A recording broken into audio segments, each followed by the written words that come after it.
Today we're answering the question, if I met Doctor Strange, what would I make for him? Hi there foodie friends, my name is Carly and welcome back to my channel, Adventures in Yum. So in honor of the new Doctor Strange movie, I'm finally starting a series that I've been thinking about for a while.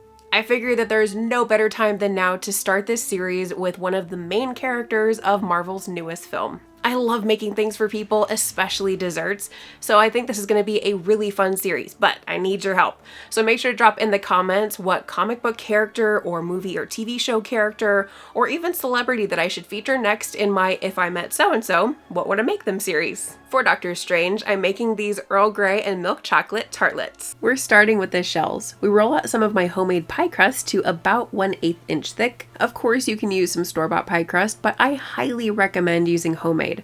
So my recipe video is linked in the description. We then cut the dough using a cookie cutter that's a little bit bigger than the size of the pan we're using to bake the shells. We can always cut them down after we line the wells.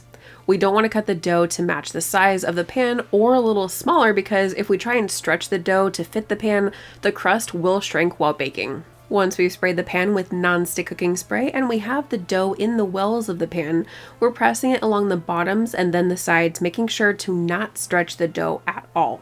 Once we're happy with our dough, we can use a cutter that's the same size as the top of our pan to cut away the excess.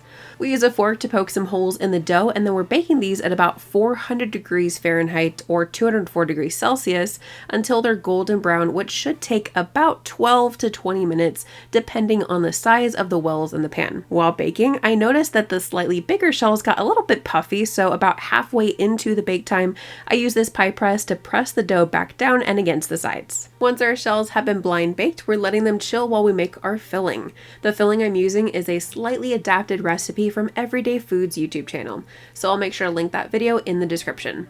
We start by adding 1 cup or 273 milliliters of heavy whipping cream to a pot, as well as about 3 Earl Grey tea bags. We scald the cream by placing the pot over a medium heat and stirring often. Once the cream reaches about 180 degrees Fahrenheit or 82 degrees Celsius, we remove the pan and press the tea bags to allow them to release more flavor before we completely remove them. To a medium-sized mixing bowl, we add 8 ounces or 224 grams of milk chocolate chips, and then we pour the hot cream over the chocolate. We let this sit for a couple of minutes to allow the hot cream to melt that chocolate. Once the time's up, we mix the chocolate and cream together to make our ganache. If for some reason the chocolate doesn't fully melt, as long as it's in a microwave-safe bowl, we can heat the mixture in short increments in the microwave until the chocolate is completely melted. We then add 1 tablespoon of unsalted butter and mix it into the ganache. Then we add 1 large egg and a 1/4 cup or about 68 milliliters of whole milk and mix that into the ganache as well. Now we're ready to pour this mixture into our cooled tartlet shells. I personally find that a liquid measuring cup makes it easy to fill the shells with the chocolate mixture. We're filling these so that they're not quite full to the top. We then place them in the oven and bake them at 300 degrees Fahrenheit or 149 degrees Celsius for about 18 to 20 minutes or until it's mostly set, but the very center has a slight wobble when you gently shake it. We then let these completely cool before we move on to our final step. Before we finish these tartlets, if you're getting value out of this video, then please make sure to hit that like button, click subscribe, and ring that bell to be notified about my latest video. To finish these, we're adding some stabilized whipped cream, which is simply whipped cream containing gelatin to help keep its shape. I usually like to use the recipe from Tatiana's Everyday Food, so I'll make sure to link that video in the description as well.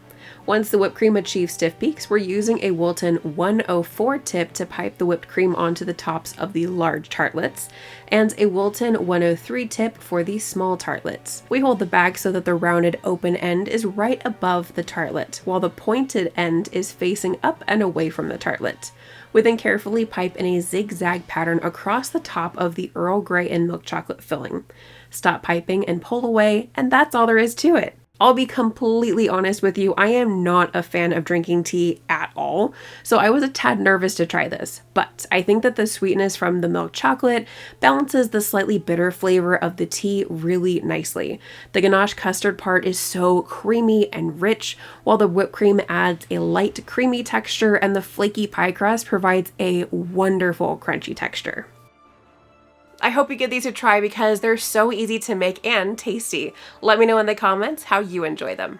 If you're interested in checking out some of the products I used in this video, then please make sure to check out that video description below for their Amazon links. Thank you so much for joining me today, foodie friends. I'm so excited for this series and I hope that you are too. I'll see you next time for another yummy adventure. Cheers! Mm.